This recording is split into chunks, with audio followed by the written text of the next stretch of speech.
Terima kasih Anda masih bersama kami. Bagi Anda yang baru saja bergabung, kami hadirkan kembali 3 berita utama hari ini.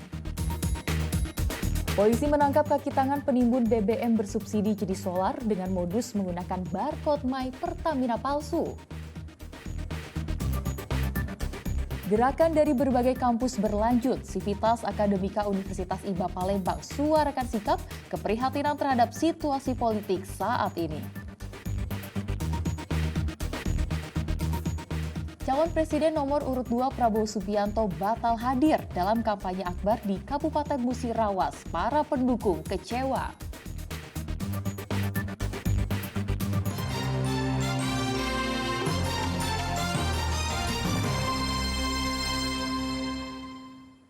Kita ke informasi selanjutnya. Harga ayam potong di sejumlah pasar di Kota Palembang mengalami peningkatan. Ayam potong kini berada di harga Rp32.000 per kilogram dari sebelumnya di harga Rp28.000 per kilogram. Diduga naiknya harga ayam potong ini imbas dari tingginya permintaan masyarakat jelang perayaan Imlek.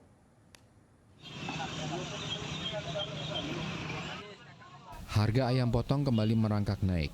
Harga ayam potong mengalami kenaikan terjadi salah satunya di Pasar 10 Ulu Kota Palembang. Saat ini harga ayam potong berada di harga Rp32.000 per kilogram. Kenaikan terjadi sejak 4 hari terakhir yang sebelumnya dijual Rp28.000 per kilogram. Diduga naiknya harga ayam potong ini imbas dari tingginya permintaan masyarakat menjelang perayaan Imlek. Pedagang mengaku omset pendapatan mereka pun mengalami kenaikan. Sekarang lagi menaik. Dari harga berapa, Bu? Dari ayam harga 28, 30, 32 sekarang. Udah berapa hari, Bu, naik? Udah itu mencapai 4 hari. Udah 4 hari naik? Iya. Omset penjualan gimana, Bu? Omset jualan lumayan kalau lagi dagangan naik, ini ayam naik ini lumayan omsetnya. Kalau lagi ayam turun tuh omsetnya turun. Berarti lagi naik ya? Iya. Berapa persen, Bu?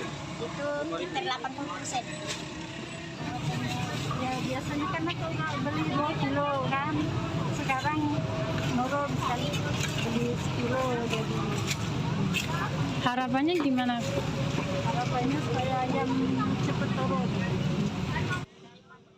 Meski mengalami kenaikan harga, sejauh ini pasokan ayam potong di sejumlah pasar masih relatif aman. Harga ayam potong diperkirakan masih akan terus meroket mengingat beberapa pekan ke depan akan memasuki bulan suci Ramadan. Dedi Erawansyah melaporkan dari Kota Palembang.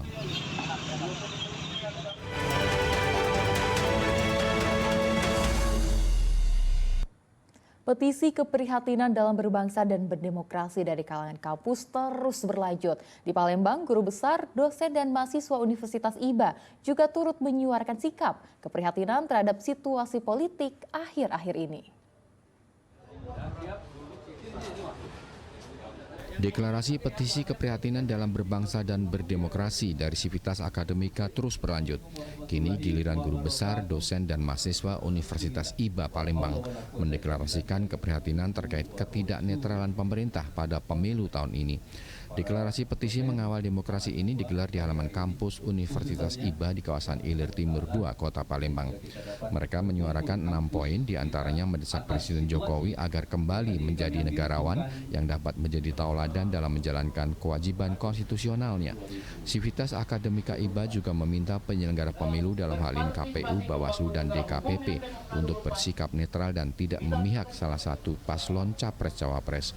Pihak kampus juga meminta oknum aparat yang mengintervensi dan meminta rektor untuk membuat video terkait kinerja Presiden agar ditindak. Mendesak Presiden Republik Indonesia, Joko Widodo, agar kembali sebagai negarawan yang dapat menjadi tauladan dalam menjalankan kewajiban konstitusionalnya sebagai penyelenggara negara untuk membangun negara hukum yang demokratis, berkeadilan, dan bermartabat dengan mengedepankan etika, nilai-nilai Pancasila, dan Undang-Undang Dasar 1945. Pernyataan sikap yang disampaikan langsung oleh Rektor Universitas IBA ini juga meminta TNI, Polri, dan ASN untuk bersikap netral dan tidak mengintervensi pelaksanaan pemilu 2024. Kita ingin agar di dalam kehidupan bernegara, berbangsa, dan berdemokrasi ini tetap mengedepankan etika, Kalau etika ini diabaikan, maka hancurlah tatanan kita. Karena itulah satu-satunya pedoman di dalam kehidupan bermasyarakat, bernegara, dan berbangsa.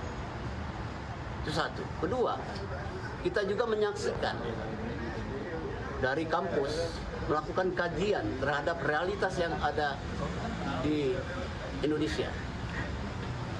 Nah, kita melihat ada gejala-gejala yang justru membahayakan keberlangsungan proses demokrasi itu sendiri, kemudian membahayakan juga untuk membangun negara hukum yang demokratis, berkeadilan, dan bermartabat.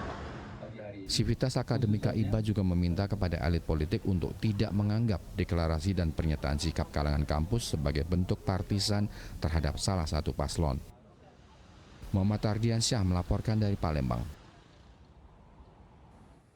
Calon Presiden nomor urut 2 Prabowo Subianto batal hadir dalam acara kampanye akbar di lapangan bola G1 Mataram, Kabupaten Musirawas, Rabu siang. Ratusan warga yang telah hadir mengaku kecewa karena telah menunggu sejak pagi hari selama berjam-jam untuk bertemu dengan Ketua Umum Partai Gerindra itu.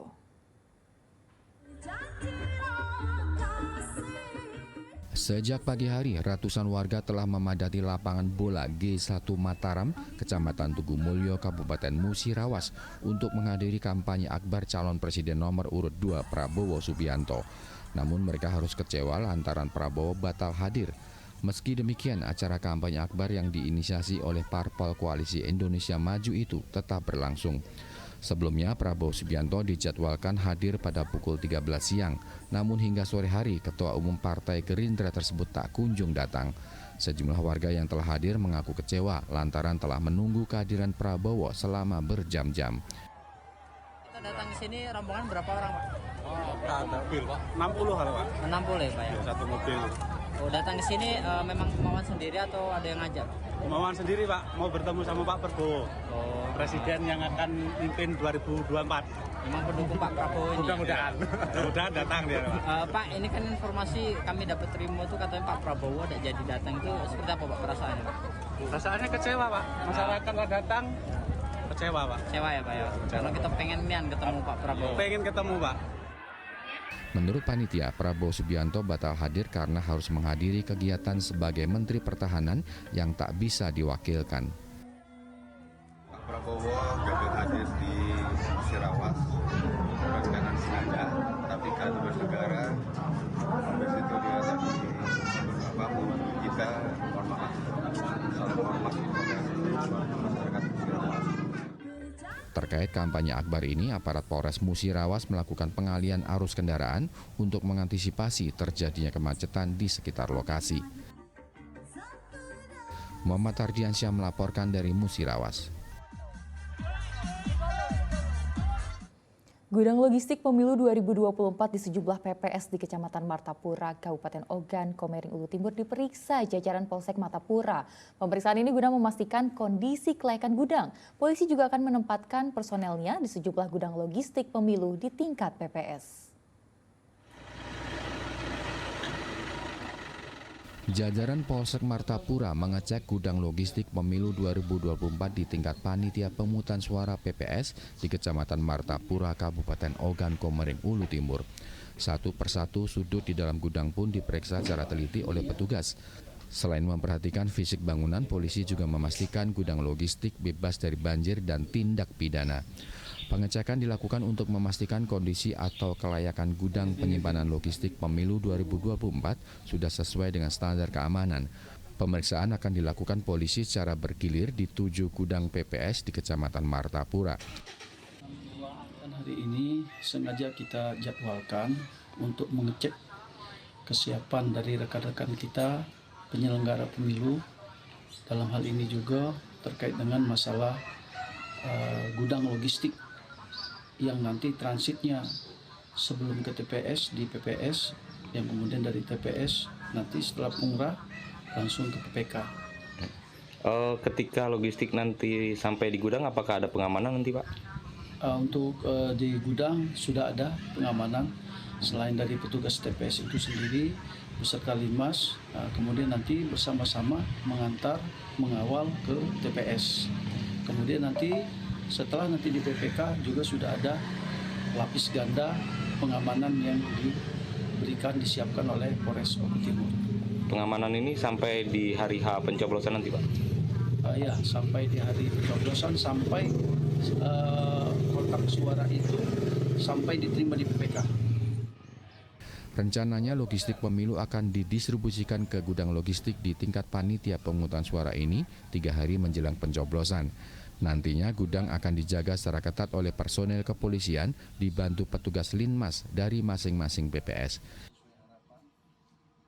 Dedi Irwansyah melaporkan dari Kabupaten Ogan Komering Ulu Timur.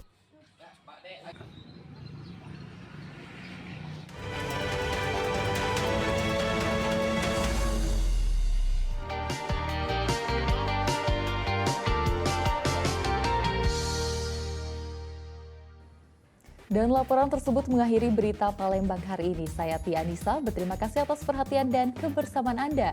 Selamat beraktivitas dan sampai jumpa.